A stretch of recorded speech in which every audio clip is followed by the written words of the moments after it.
ಮೊನ್ನೆ ನಡೆದ RCB ಮತ್ತು CSK ಮ್ಯಾಚ್ನಲ್ಲಿ ಮಹೇಂದ್ರ ಸಿಂಗ್ ಧೋನಿಯವರು ಹೊಡೆದ ಆ 110 ಮೀಟರ್ ದೂರ ಹೋಗಿದೆ. ಆ 6ನಿಂದಾಗಿ RCB ಈ ಮ್ಯಾಚನ್ನು ಗೆದ್ದುಕೊಂಡಿತು ಅಂತ ತಿಳ್ಕೊಂಡು ದಿನೇಶ್ ಕಾರ್ತಿಕ್ ಅವರು ಹೇಳ್ತಾರೆ. ಹೌದಾ, ಇದು ನಿಜಾನಾ? ಇಲ್ಲಿ ಒಂದು ಪ್ರಶ್ನೆ ಮೂಡುತ್ತೆ.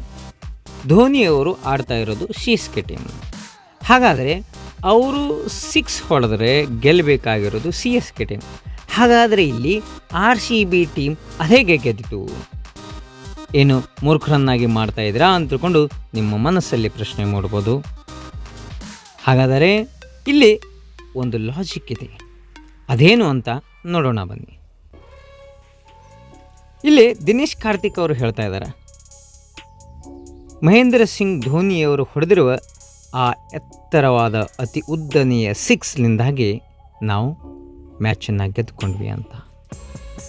ಇಲ್ಲಿ ಧೋನಿ ಆ 6 ಹೊಡೆದೇ ಹೋಗಿದ್ರೆ ನಾವು ಮ್ಯಾಚನ್ನು ಗೆಲ್ತಾನೇ ಇರಲಿಲ್ಲ. RCB ಪ್ಲೇ ಆಫ್ ಹೋಗ್ತಾನೂ ಕೂಡ ಇರಲಿಲ್ಲ. RCB ಟೀಮ್ ಇತಿಹಾಸನ ರಚಿಸ್ತಾನೇ ಇರಲಿಲ್ಲ. RCB ಅವರು ಮೊದಲ ಸುತ್ತಿನಲ್ಲಿ ಕೇವಲ ಒಂದೇ ಒಂದು ಮ್ಯಾಚನ್ನು ಗೆದ್ದಿದ್ರು, ಉಳಿದೆಲ್ಲ ಮ್ಯಾಚನ್ನು ಸೋತಿದ್ರು.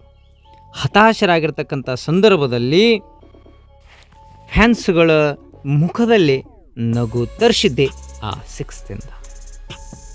ಅದು ಹೇಗೆ ಅಂದರೆ RCB ಮತ್ತು CSK ಪಂದ್ಯದ ನಡುವೆ ಮಳೆ ಬಂದಿರೋದ್ರಿಂದ ಮೈದಾನ ಸಾಕಷ್ಟು ಒದ್ದೆ ಆಗಿರುತ್ತೆ. ಒದ್ದೆ ಆಗಿರ್ತಕ್ಕಂಥ ಪಿಚ್ನಲ್ಲಿ ಯಾವಾಗ ಚೆಂಡು ಹೋಗಿ ಬಿದ್ದಿರ್ತಲ್ಲ, ಆ ಚೆಂಡು ಕೂಡ ಸಾಕಷ್ಟು ಒದ್ದೆ ಆಗಿರುತ್ತೆ. ಯಾವ ರೀತಿಯಾಗಿ ನಾವು ಕೈಯೊಳಗೆ ಸಾಬೂನನ್ನು ಹಿಡಿದ ತಕ್ಷಣ ಯಾವ ರೀತಿ ಸಾಬೂನು ಕೈಯಿಂದ ಜಾರಿ ಹೋಗುತ್ತಲ್ಲ, ಆ ರೀತಿಯಾಗಿ ಕೈಯೊಳಗೆ ಆ ಚೆಂಡಿನ ಗ್ರಿಪ್ಪೇ ಸಿಗ್ತಾ ಇರಲಿಲ್ಲ. ಬಾಲರ್ಗೆ ಬಾಲ್ ಹಾಕಲಿಕ್ಕೆ ಸಾಕಷ್ಟು ಕಷ್ಟಪಡ್ತಾಯಿದ್ರು, ಆದರೆ ಅದೇ ಬಾಲು ಬ್ಯಾಟ್ಸ್ಮನ್ಗೆ ಹೊಡಿಲಿಕ್ಕೆ ಚೆನ್ನಾಗಿ ಬರ್ತಾಯಿತ್ತು, ಬ್ಯಾಟ್ ಮೇಲೆ ಚೆನ್ನಾಗಿ ಬರ್ತಾಯಿತ್ತು. ಇಂತಹ ಸಂದರ್ಭದಲ್ಲಿ ಮಹೇಂದ್ರ ಸಿಂಗ್ ಧೋನಿಯವರು ಆ ಜೋರಾಗಿ ಹೊಡೆದಿರ್ತಕ್ಕಂಥ 6 ಏನಾದರೂ 70 ಮೀಟರೋ 80 ಮೀಟರೋ ಅಥವಾ 60 ಮೀಟರ್ ಬಿದ್ದಿದ್ರೆ ನಾವು ಮ್ಯಾಚ್ ಗೆಲ್ತಾ ಇರಲಿಲ್ಲ. ಅದು 110 ಮೀಟರ್ ಹೊಡೆದ್ರಿಂದ ಕ್ರೀಡಾಂಗಣದ ಹೊರಗೆ ಹೋಗಿ ಬಿತ್ತು. ಯಾವಾಗ ಚೆಂಡು ಕ್ರೀಡಾಂಗಣದ ಹೊರಗಡೆ ಹೋಗಿ ಬೀಳ್ತದೋ ಆವಾಗ ಹೊಸ ಚೆಂಡನ್ನು ತರಿಸ್ಕೊಳ್ತದೆ. ಹೊಸ ಚೆಂಡು ಡೈರೆಕ್ಟ್ ಅಂಪೈರ್ಗಳ ಕಡೆಯಿಂದ ಬಾಲರ್ ಕೈಗೆ ಬರುತ್ತೆ. ಆ ಬಂದಿರತಕ್ಕಂಥ ಹೊಸ ಚೆಂಡು ಒದ್ದೆ ಆಗಿರೋದ್ರಿಂದ ಹಸಿ ಆಗಿರೋದಿಲ್ಲ. ಹೀಗಾಗಿ ಬಾಲರ್ಗಳಿಗೆ ಬಾಲ್ ಹಾಕಲಿಕ್ಕೆ ಅದು ಬಹಳಷ್ಟು ಚೆನ್ನಾಗಿರುತ್ತೆ. ಕೆಲವು ವರ್ಷಗಳ ಹಿಂದೆ ಹೀಗೆ ಆಗಿತ್ತು. ವೆಸ್ಟ್ ಇಂಡೀಸ್ ಕೂಡ ಒಂದು ಮ್ಯಾಚಲ್ಲಿ ಅವರು ಕೂಡ ಮೊದಲನೇ ಎಸೆತದಲ್ಲಿ 6 ಹೊಡಿತಾರೆ. ಗೆದ್ದಿರ್ತಕ್ಕಂಥ ಮ್ಯಾಚನ್ನು ಅವರು ಕೂಡ ಅಲ್ಲಿ ಸೋಲ್ತಾರೆ. ಇಲ್ಲಿಯೂ ಕೂಡ ಅದೇ ರೀತಿಯಾಗಿ ಆಗಿದೆ. ಮೊದಲನೇ ಎಸೆತದಲ್ಲಿ ಯಾವಾಗ ಧೋನಿಯವರು 110 ಮೀಟರ್ 6 ಹೊಡಿತಾರೆ, ಆವಾಗ ಬಾಲನ್ನು ಬದಲಿಸ್ತಾರೆ. ನೆಕ್ಸ್ಟ್ ಬಂದಿರತಕ್ಕಂಥ ಮುಂದಿನ ಎಸೆತದಲ್ಲಿ ಅವರು ಔಟ್ ಆಗಿಬಿಡ್ತಾರೆ. ಇಲ್ಲಿ ಕೊನೆಯ ಓವರಲ್ಲಿ ಬೇಕಾಗಿರೋದು ಕೇವಲ 17 ರನ್. ಚೆಂಡು ಹಸಿಯಾಗಿದೆ, ಒದ್ದೆಯಾಗಿದೆ, ಬ್ಯಾಟ್ ಮೇಲೆ ಚೆನ್ನಾಗಿ ಬರ್ತಾ ಇತ್ತು. ಮೊದಲ ಎಸೆತನ್ನು ಅವರು ಜೋರಾಗಿ ಹೊಡಿತಾರೆ, ಅದು ಕ್ರೀಡಾಂಗಣದ ಹೊರಗಡೆ ಬೀಳ್ತದೆ. ಬಿದ್ದರಿಂದ ಆ ಕಡೆಯಿಂದ ಹೊಸ ಚೆಂಡು ಬರ್ತದೆ. ಬಂದಿರತಕ್ಕಂಥ ಚೆಂಡು ರಿವರ್ಸ್ ಆಗಲಿಕ್ಕೆ ಚಾಲು ಆಗ್ತದೆ. ಒಂದು ವೇಳೆ ಅದೇನಾದರೂ ಹೊರಗಡೆ ಹೋಗಿ ಬಿದ್ದಿಲ್ಲದೆ ಹೋಗಿದ್ರೆ, ಅದು ಕ್ರೀಡಾಂಗಣದಲ್ಲಿ ಬಿದ್ದಿದ್ರೆ 60 ಮೀಟರು 50 ಮೀಟರು 70 ಮೀಟರ್ ಬಿದ್ದಿದ್ರೆ ಅದೇ ಚೆಂಡು ಬರ್ತಾಯಿತ್ತು. ಅದೇ ಚೆಂಡಿನಿಂದ ಯಶ್ ದಯಾಳ್ ಅವರು ಬೌಲಿಂಗ್ ಹಾಕ್ತಾಯಿದ್ರು. ಆಗ ಧೋನಿಯವರು ಬಿಡ್ತಾನೆ ಇರ್ತಿರಲಿಲ್ಲ. ಅವರು ಯಶ್ ದಯಾಳ್ ಎಲ್ಲ ಬಾಲನ್ನು ಹೊಡೆದು ಬೌಂಡ್ರಿಗೆ ಹೊಡಿತಾ, ಇದಕ್ಕಿಂತ ಮುಂಚೆ ಅವರು 3 ಬೌಂಡ್ರಿಗಳನ್ನು ಹೊಡೆದಿದ್ರು. ಅವರು ಮ್ಯಾಚನ್ನು ಗೆದ್ದುಕೊಂಡು ಬಿಡ್ತಿದ್ರು ನಮ್ಮ ಕಡೆಯಿಂದ. ಈ ಮ್ಯಾಚನ್ನು ನೀವು ಸರಿಯಾಗಿ ಗಮನಿಸಿದ್ರೆ ಆದರೆ ಎಲ್ಲ ಬಾಲರ್ಗಳನ್ನು ಅವರು ಜಡೇಜಾ ಮತ್ತು ಧೋನಿ ಇವರಿಬ್ಬರೂ ಸೇರಿಕೊಂಡು ಎಲ್ಲರನ್ನ ದಂಡಿಸ್ತಾರೆ. ಎಲ್ಲರನ್ನ ಬಾಲರ್ಗಳನ್ನು ಅವ್ರು ಬೆಂಡತ್ತಾರೆ. ಅದರೊಂದಿಗೆ ವೇಗಿಯಾಗಿರ್ತಕ್ಕಂತಹ ಲೋಕಿ ಫರ್ಗುಸನ್ 2 ಸಾರಿ ಅವರು ಬೀಮರ್ಗಳನ್ನು ಎಸ್ತಾರೆ. ಅಂದರೆ ಅವರು ಹಾಕಬೇಕು ಅಂತಲ್ಲ, ಆ ಚೆಂಡು ಒದ್ದೆಯಾಗಿರೋದ್ರಿಂದ ಹಸಿಯಾಗಿರೋದ್ರಿಂದ ಕೈಯಿಂದ ಅದು ಜಾರಿ ಹೋಗ್ತಾ ಇರುತ್ತೆ.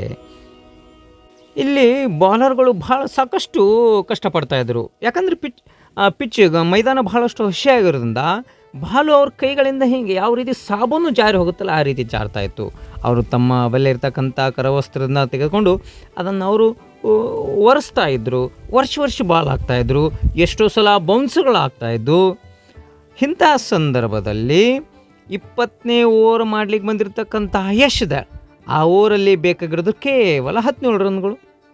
ಅದರಲ್ಲಿ ಮೊದಲನೇ ಎಸೆತವನ್ನು ಅವರು ಹೊಡೆದು ಬಿಡ್ತಾರೆ ಜೋರಾಗಿ. ಮೊದಲನೇ ಬಾಲಲ್ಲಿ 6 ರನ್ ಸಿಕ್ಬಿಡುತ್ತೆ. ಆದರೆ ಅದು ಬಾಲ್ ಕ್ರೀಡಾಂಗಣದ ಹೊರಗಡೆ ಹೋಗಿ ಬೀಳುತ್ತದೆ. ಇದು RCB ಪಾಲಿಗೆ ವರದಾನವಾಗಿ ಬಿಡುತ್ತದೆ. ಬಂದಿರತಕ್ಕಂಥ ಹೊಸ ಬಾಲು ಸಾಕಷ್ಟು ಗ್ರಿಪ್ ಇರೋದ್ರಿಂದ ಮುಂದಿನ ಬಾಲಲ್ಲಿ ಮಹೇಂದ್ರ ಸಿಂಗ್ ಧೋನಿಯವರು ಔಟ್ ಆಗ್ತಾರೆ.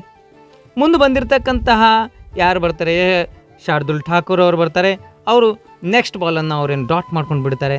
ಮುಂದಿನ ಎಸೆತವನ್ನು ಮೂರು ಬಾಲ್ಗಳಾದವು, 3 ಎಸೆತಗಳಾದವು. ಇನ್ನು ಮುಂದಿನ ಚೆಂಡಲ್ಲಿ ಮುಂದಿನ ಎಸೆತದಲ್ಲಿ ಅವರು ಸಿಂಗಲನ್ನು ತೆಗೆದುಕೊಳ್ತಾರೆ.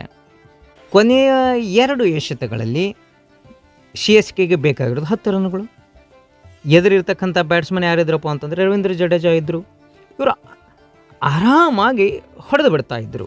ಆದರೆ ಇಲ್ಲಿ ಚೆಂಡು ಹೊಸದಾಗಿರೋದ್ರಿಂದ ಕೈಗೆ ಗ್ರಿಪ್ ಸಿಗ್ತಾ ಇರೋದ್ರಿಂದ ಮುಂದಿನ 2 ಬಾಲ್ಗಳು ಡಾಟ್ ಆಗಿಬಿಡ್ತವೆ.